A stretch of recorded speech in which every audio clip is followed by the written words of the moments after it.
Saturday Night at the Movies, a video games special with Howard Goodall on Classic FM.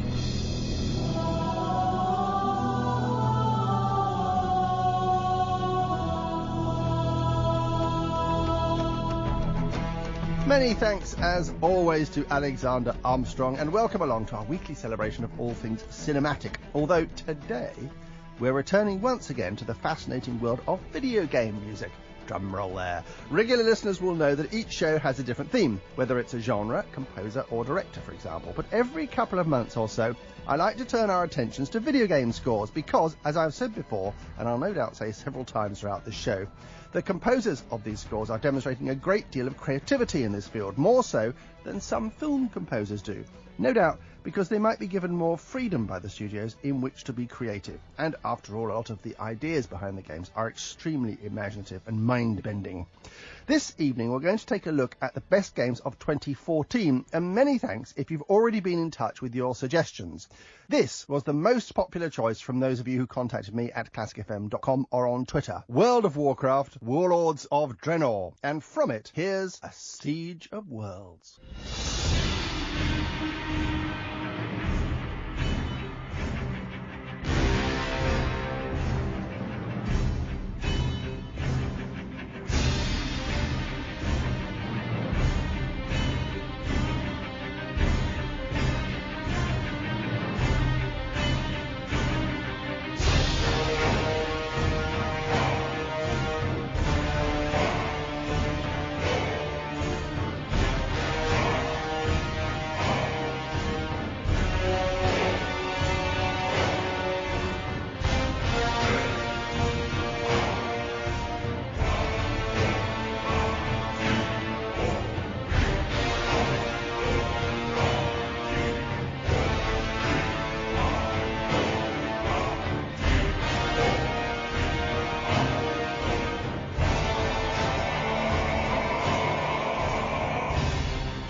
A Siege of Worlds from the video game World of Warcraft Warlords of Draenor, and the composers there, lots of composers for World of Warcraft, but the three we've got here are Russell Brower, Neil Ackery and Clint Bajakian, and that was the Northwest Sinfonia and Chorus conducted by David Sabee.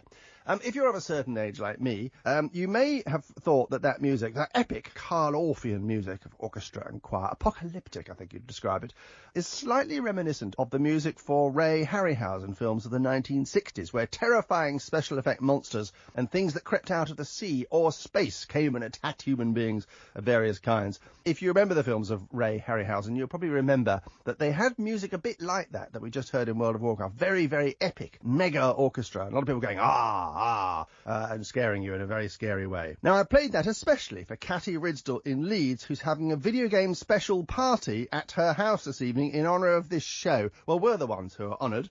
Catty, I hope the party is going very well indeed. Apparently, Catty and her friends hold a party whenever we do a gaming special here on Classic FM. How exciting is that? She got in touch to say if I played a Siege of Worlds, it'd have made the party extra special for her. Adam Titterington and Luke Moxon also asked me for that piece, as did Karen Turner in Whitby. She got in touch at ClassicFM.com to say not only was it a new expansion of the World of Warcraft series, but it's also the 10th anniversary of the game as a whole. She said surely that deserves a spot on the show. It does indeed, Karen. The online role-playing game is currently sitting at number 52 in our annual poll, the Classic FM Hall of Fame, and voting for the 2015 poll opens in January. This is when we ask you to pick your 3 favourite classical pieces, be they from video games, films, the opera, the ballet, or, say, the Baroque era. Our games of the year continue now with another successful franchise of a very different kind. This is Assassin's Creed Unity.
Unity from Assassin's Creed Unity, composed by Chris Tilton, who was leading studio musicians there. Assassin's Creed Unity is set in Paris during the French Revolution. The player meets historical figures such as the Marquis de Sade and Napoleon Bonaparte, all set against the backdrop of an incredibly detailed cityscape. And the soundtrack is co-composed by Chris Tilton and Sarah Schachner. Tilton's title theme, which we just heard, features elements of Jesper Kid's previous work on the series. You may recall that he featured on my Game Music Connect show back in September with the track Ezio's Family. Sarah Schachner's contributions, however, proved to be even more interesting than Tilton's because she uses Baroque and early classical styles appropriate to the game's setting. Have a listen to Ballroom Fight and you'll see what I mean.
Sarah Schachner was the composer there, with a little bit of help from J.S. Bach and one of his inventions. That was Ballroom Fight from the game Assassin's Creed Unity, and Sarah Schachner was leading studio musicians in that.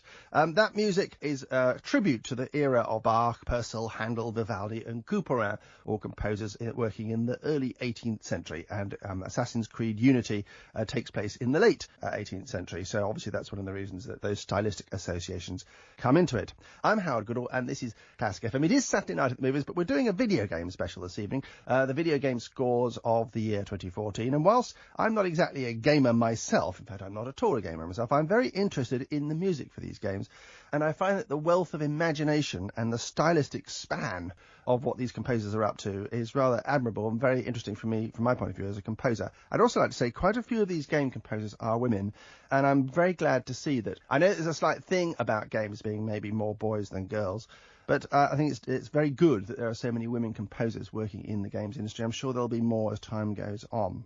Now, we're taking a look at the year in games music, and one composer who found himself in the headlines is this next chap, Austin Wintory.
The Dallas Wind Symphony, directed by Jerry F. Junkin, and Austin Wintory, the composer there, in little did they sleep from the video game The Banner Saga.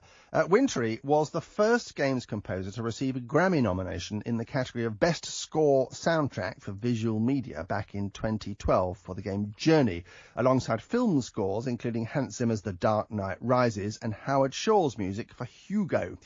His music for Journey, by the way, is another Hall of Fame favourite. Anyway, there's been a case of a dispute between Austin Wintory, in fact revolving around that piece of music we've just heard, and the American Musicians Union. You can find out more about this at ClassicFM.com, and I think that dispute rages on. It's not one that we would have here in the UK, particularly these days, because there's no closed shop here. You can hire an orchestra or a band or a musician, and you can work out a deal between yourselves. But the situation in America is much more hard line, and the American Musicians Union took the view that Austin Wintory shouldn't be negotiating with the Dallas Wind Symphony on rates between him and them, and that they should be charging the full union rates for the recordings, which may have made it, of course, too expensive for his budget. But there are two sides to this story, because obviously it's very important to pay people properly for what they do, and the union's there to protect people's rights. At the same time, in this field, particularly video game music and films and TV music, we're living through a period where there are lots of virtual instruments and computerized instruments and samples that are getting better and better and better at imitating real instruments. And I think it's really important that real musicians still go into studios and record. What you've just heard there, the Dallas Wind Symphony, it would be very, very difficult, if not impossible, to make something sound as good as that with samples. You want to have real players, and therefore there has to be, one hopes, some kind of middle ground. I do hope they resolve that issue, because it's obviously a big issue for the American video game music industry, and I do hope they can find a deal there.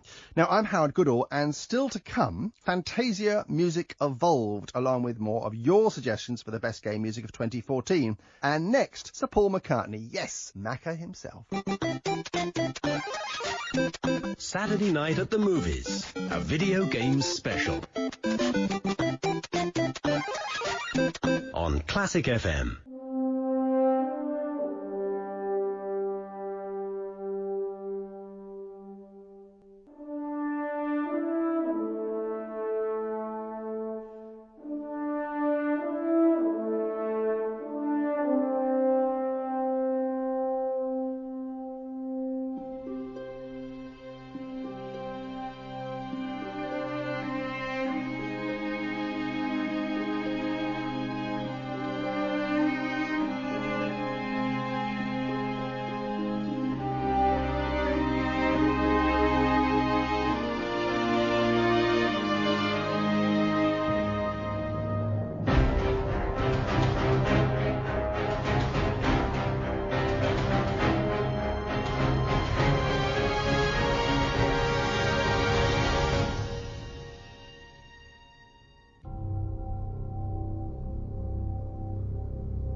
David Sabi with the Northwest Symphonia and Chorus in The Traveller from the video game Destiny, and the composers there were Martin O'Donnell, Michael Salvatore, and, yes, Sir Paul McCartney.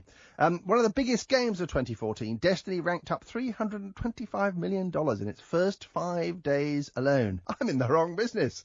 Set in the far future when humanity has been pushed back to one single city on Earth, the game sees you explore other planets in our solar system, attempting to fight back against the threat of aliens that creep ever closer. Such a big game obviously attracts big name talent, hence Paul McCartney's work on the themes. He said on the Jonathan Ross show the other night that his grandchildren play the game, and so he obviously was intrigued to know. He doesn't play them himself. Apparently he lasts about 5 seconds before he gets discounted. But anyway, he was interested in getting involved, and here he was working with veteran game composers Marty O'Donnell and Michael Salvatore, well known for their work on Halo. And that music may sound serene, but unfortunately it wasn't the case surrounding the production of the soundtrack, because Martin O'Donnell was fired by the developers of the game, Bungie, shortly after completing the score, leading to legal proceedings and his departure from a company he'd worked for over a decade. A big news story for the gaming world in 2014. Now, on my last gaming special here on Classic FM, I had the world premiere of the main theme to Fantasia Music Evolved by Inon Zur. This is considered to be one of the best game scores of the year. It's certainly brilliantly orchestrated. It's very, very colourful and exciting music. This, in case you missed it, here it is.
Enon Zur conducting the London Symphony Orchestra in the main theme from the video game Fantasia Music Evolved, and Enon Zur was its composer. And the London Symphony Orchestra, I'm sure, very glad at the number of jobs they do for video game these days. I think all orchestras, it's one of the ways they are able to survive and prosper in the modern world, and it's really brilliant that video games are bringing all this work to live orchestras to come and record in the studios, and of course they bring tremendous depth of experience and quality. And I'm sure if you've got your headphones on and you're playing these games for hours and hours, the quality of the sound production and of the playing is a really important aspect to this. Never mind the fact that if you get real players, there's a sort of element of emotion that you can get into the performance that you can't very easily get from machines.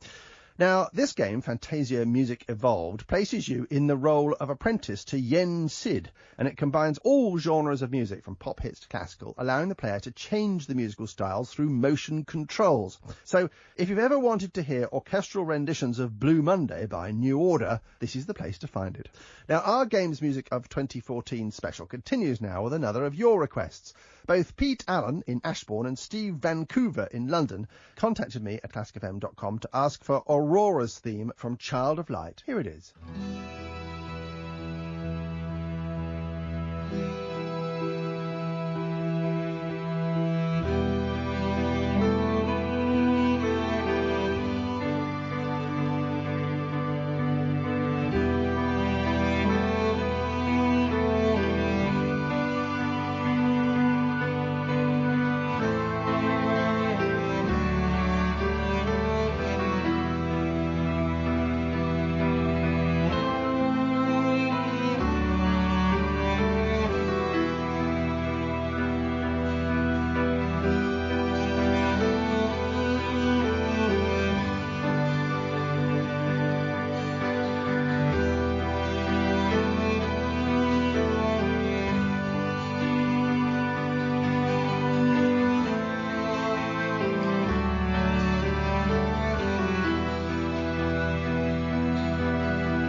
Béatrice Martin was the composer with her group Cœur de Pirate, a Pirate's Heart is the name of her ensemble, led by David Hernando Rico, and that was Aurora's theme from the video game Child of Light. As you might have guessed, listening to that music, Child of Light is a beautiful child's fairy tale book come to life, even though some of the story elements are rather more adult than childlike. And its artwork is inspired by Studio Ghibli, the great Japanese house, and Final Fantasy concept artist Yoshitaka Amano.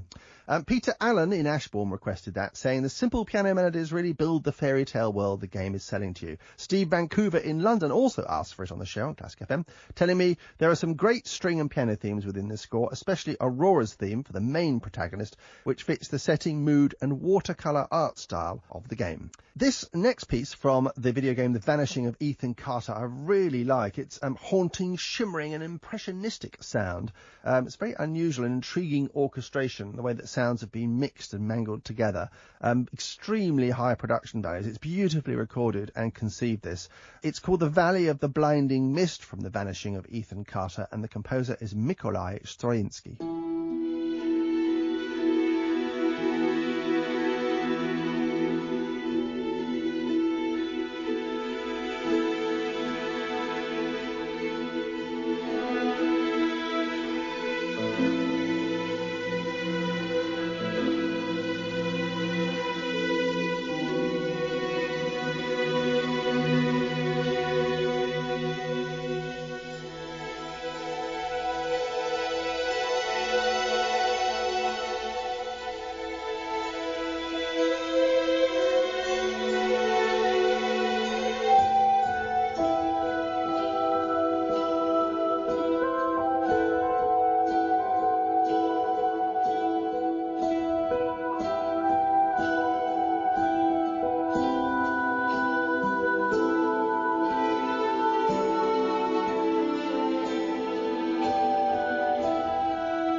Isn't that gorgeous? That's The Valley of the Blinding Mist from The Vanishing of Ethan Carter, composed and directed there by Mykolai Stroinsky.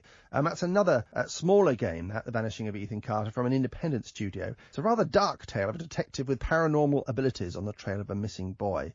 Very beautiful looking game, and the scenery masks the disturbing stories that have to be discovered. Anyway, I'm Howard Goodall, celebrating the best games music of 2014, and here's another one that proved very popular with you. Thanks again for all your tweets at ClassicFM and email suggestions at classicfm.com. The game in question is Dragon Age Inquisition, and the composer is Trevor Morris, whose TV credits include The Tudors and Vikings, and he recently scored the White House Under Siege action thriller Olympus Has Fallen. This score has gained huge popularity amongst gamers in a short amount of time, and Morris has said he wanted to create a defining melody for this, the third game in the franchise. Here's its main theme.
Trevor Morris directing studio musicians in the main theme from Dragon Age Inquisition. Trevor was also its composer, and that was requested by Gavin Coots in Aberdeen, along with Claire Butt in London, who describes it as great music from Trevor Morris. Many thanks for joining me, Howard Goodall, in our Saturday Night at the Movies video game special. We'll continue our celebration of the best game music of 2014 next with The Last of Us and many more, starting off with a game that made it into the Classic FM chart earlier on this year. Makes a change from the Gladiator score.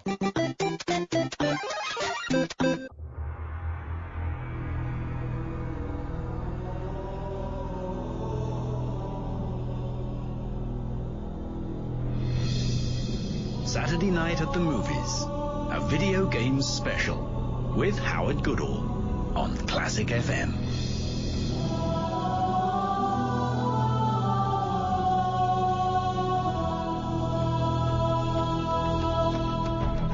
Yes, we're in video game mode here on the show this evening, and whether you're an avid gamer or, like me, are new to this ever-growing world, I really hope you're enjoying the music. I must say, I'm very proud of the fact that we here at Classic FM have blazed the trail for this music, and I think a lot of people are coming to it from hearing it here on this programme, and I'm really salute these composers, many of whom are extremely talented, They may not be well known outside the gaming world, but I'm sure that's going to change in due course. Now do get in touch and let me know on Twitter at ClassicFM or at our website, classicfm.com. And I'd love to know your initial thoughts if you're hearing pieces like these for the first time and what you think of it. We're celebrating the best game music of 2014, and one success story was The Elder Scrolls Online that moved the Elder Scrolls franchise away from single-player storytelling to a massively online role-player game in the vein of World of Warcraft. It still features Jeremy Soul's triumphant theme to welcome players back to the world of Tamriel, and the soundtrack sold enough copies to get into the classical music chart, so John Brunning featured it in the top 30 of the Classic FM chart. It nestled alongside chart staples such as Ludovico Einaudi and the Gladiator score. So, from Elder Scrolls Online, here's For Blood, for Glory, for Honor.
For blood, for glory, for honour from The Elder Scrolls Online. The composer is Jeremy Soule, with the Film Orchestra of Prague, directed by Stanislav Mistr.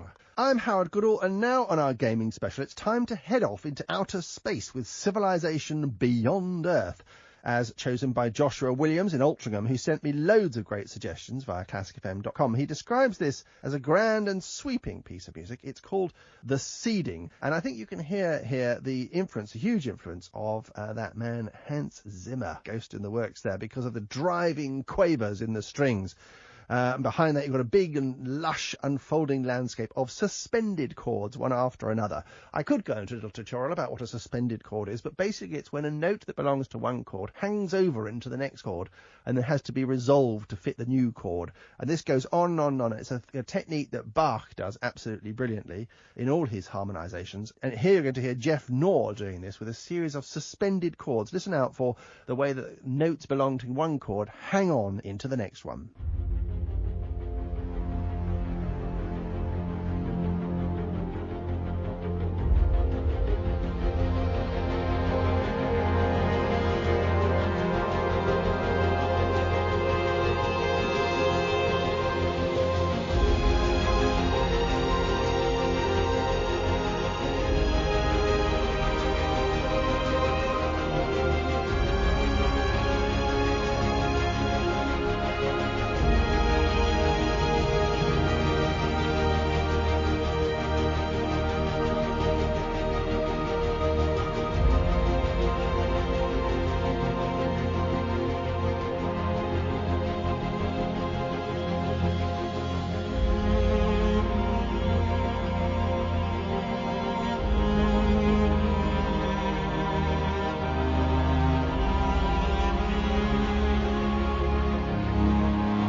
Andy Brick conducting the Prague Philharmonic Orchestra in The Seeding from the game Civilization Beyond Earth, composed by Jeff Knorr.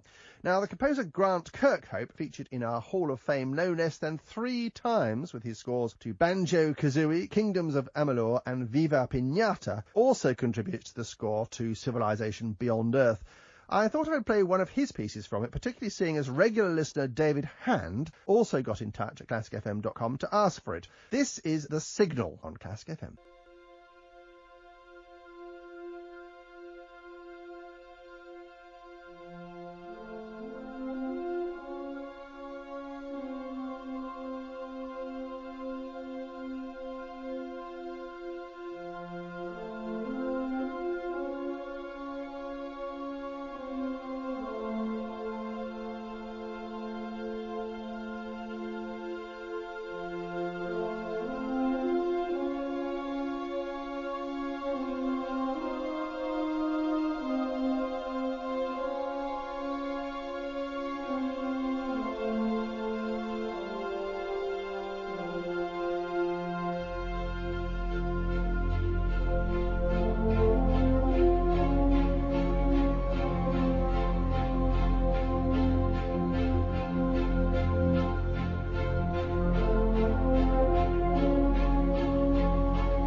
Andy Brick conducting the Prague Philharmonic Orchestra in The Signal from Civilization Beyond Earth, composed by Grant Kirkhope.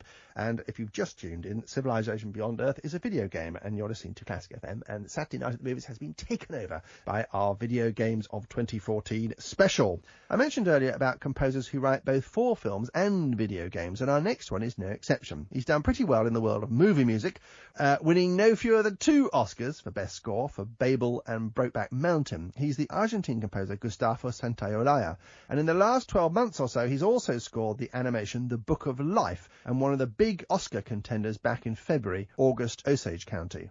Another recent project of his is The Last of Us, one of the highest rated games of last year that was re-released in 2014 in a remastered form. And from it, here's the title track, The Last of Us, here on Classic FM.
Gustavo Santaolalla was the composer of the main theme from the game The Last of Us, and that was played by the Nashville Scoring Orchestra directed by Alan Umstead.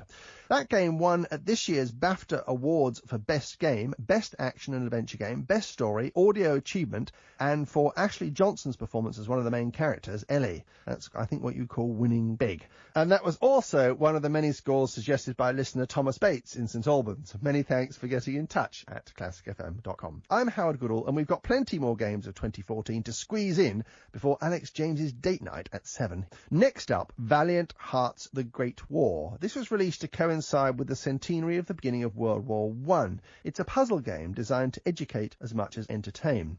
Inspired by letters written during the war, the game features characters from both sides of no man's land and follows them as their stories intertwine. What a wonderful idea this is. We're going to hear two excerpts from Valiant Hearts: The Great War, two different composers involved involved. First of all, Ian Paul Livingstone's Dream Within Dreams, and we're going to follow that with Daryl Neil Alexander Griffith's Get Aboard.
Tracks from the video game Valiant Hearts: The Great War. First of all, we heard Ian Paul Livingstone's Dream Within Dreams. That was the Eric Satie-esque piano music. Wasn't that lovely? Gentle, lovely sense of nostalgia and elegance. And then after that, we heard Daryl Neil Alexander Griffith's Get Aboard. And I'm sure you could tell from that music, fast and furious, had an old world French feel to it, summoning up the golden age of steam trains and the glamour of travel, or previous eras, with some tea dancing and a terrifically energetic accordion bunged in there too. And that's because Valiant Hearts: The Great War is based on the letters written by combatants in the First War, the Great War, and that's why those pieces of music summon up, presumably, the world that they had to leave behind, those young men, to go and fight in that war. And very fine that music is too. From one depiction of war to another, albeit with a very different approach from non-fiction to fiction, if you like, the summer blockbuster of video games, Call of Duty Advanced Warfare is very, very popular and therefore attracts top-name talent. Front and centre is Kevin Spacey as Jonathan Irons, the shady owner of a private military corporation, not a million miles away from his portrayal of Frank Underwood in House of Cards. And by the way, how excited are we about the return of House of Cards Series 3, I hear, in February. Anyway, Harry Gregson Williams, who, by the way, turns 53 today. Many happy returns, Harry. He and I went to the same school together, although not at the same time. He's a little bit younger than me. Anyway, he provides a suitably militaristic contemporary theme to accompany the near-future warfare of Call of Duty Advanced Warfare. Here he is with Advanced Soldier Overture.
Harry Gregson Williams with studio musicians in Advanced Soldier Overture from Call of Duty Advanced Warfare. Now, if Harry Gregson Williams' name is familiar, he's scored the music for various Shrek films and Narnia movies, along with the Metal Gear Solid video games. He's also got a brother, Rupert Gregson Williams, who's done quite a few film scores as well. It's turning into a bit of a dynasty, in fact, the Gregson Williams family. Another gaming story in 2014 involves Minecraft. In September, this game was sold to Microsoft for a staggering $2.5 billion. Yes, you heard me right. Testament to its popularity with people of all ages. The game is so popular it's been used as an educational tool in classrooms and even museums. There are Minecraft versions of the British Museum, and it featured at the V&A. This string quartet interpretation of the main theme comes from The String Arcade, an album of game themes adapted for quartet and released this year. See what you think of this. I really like it. It's sort of faltering, jerky string quartet and exquisite and unpredictable musical dialogue between the instruments. It's like the instruments of the string quartet, that's two violins, a viola and a cello, are talking to each other.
Daniel Rosenfeld is the composer of the Minecraft title theme, but that was in a version for string quartet called the String Arcade, the lead violinist being Philip Rosina. Now, here at Classic FM, we were proud to be media partners of the Game Music Connect conference back in September, and one of the speakers at the event was the composer Jessica Curry. We're going to hear an extract from her latest score next, and then some special news for you if you're a fan of Final Fantasy. Saturday Night at the Movies, a video games special. On Classic FM.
Jeremy's Psalm from the game Everybody's Gone to the Rapture, composed by Jessica Curry. That beautiful voice you heard there was Aileen Manahan-Thomas, a soprano I've worked with many times, and she is just superb. I think you'll agree there. And equally superb on the piano was Ian Farrington. Now, I'm going to tell you something about Ian Farrington. He's worked with me quite a few times. He was the guy, by the way, playing the piano, sitting next to Rowan Atkinson when he was being Mr. Bean with the LSO at the opening of the London Olympic Games when we did that Chariots of Fire arrangement and sketch. Ian, because I've worked with him a lot of time, he's a very safe, very calm man and a very brilliant pianist. So I asked Ian if he would play the piano and sit next to Rowan and guide him through that. There's a little bit of insider knowledge for you. But anyway, he was playing the piano on that. Isn't that beautiful, that Jeremy's Psalm? The game Everybody's Gone to the Rapture is set in the idyllic English countryside, although everything is not as it seems. I played extracts from it on previous shows, but it merits dipping into again, and I'm a big fan of the work of Jessica Curry, another very fine female composer in this field of games. This is Classic FM, and looking ahead to 2015 in the gaming world, Final Fantasy 15 still doesn't have a set release date, but things are looking up for fans of the franchise. After nearly 8 years in development, a new trailer reignited excitement for the game in the long and storied series. Yoko Shimomura, known for her work on Kingdom Hearts, which made it to number 177 in the Classic FM Hall of Fame earlier this year, provides a grandiose theme that has all the hallmarks of a classic Final Fantasy theme. Speaking of which, and here's where it gets really exciting, the legend that is Nobuo Uematsu, original composer of the Final Fantasy series, is in London this month to record a brand new digital album of the Final Symphony, an album of music from the series, with the London Symphony Orchestra, Classic FM's orchestra, in the City of London. This will be recorded, mixed and mastered at Abbey Road Studios, with Uematsu on hand to supervise production, and the album will be released in early 2015. So that's definitely something to get excited about. And how great is that that's being recorded here in the UK at Abbey Road with the London Symphony Orchestra. As I mentioned earlier, I think a lot of our orchestras are benefiting enormously from working with composers in this exciting growth area of video game music. In the meantime, to round off our video game show this evening, we're going to hear Nobuo Uematsu in fine form, back with Fantasy IV, Final Fantasy.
Eckhard Stier with the Tokyo Philharmonic Orchestra and Chorus, Fantasy IV Final Fantasy, composed there by Nobuo Uematsu, a legend of the video game world.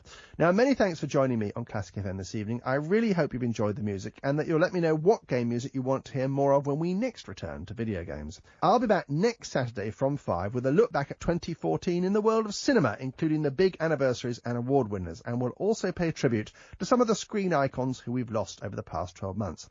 I may also be tempted to round it off with some festive film favourites, including The Nightmare Before Christmas and The Muppet Christmas Carol. So it'll be a mixed bag, or perhaps stocking, that should be, of a show. So I do hope to see you next Saturday, but I'll leave you in the very capable and charming hands of Alex James, who's going to take you out on a date. Yes, mistletoe at the ready.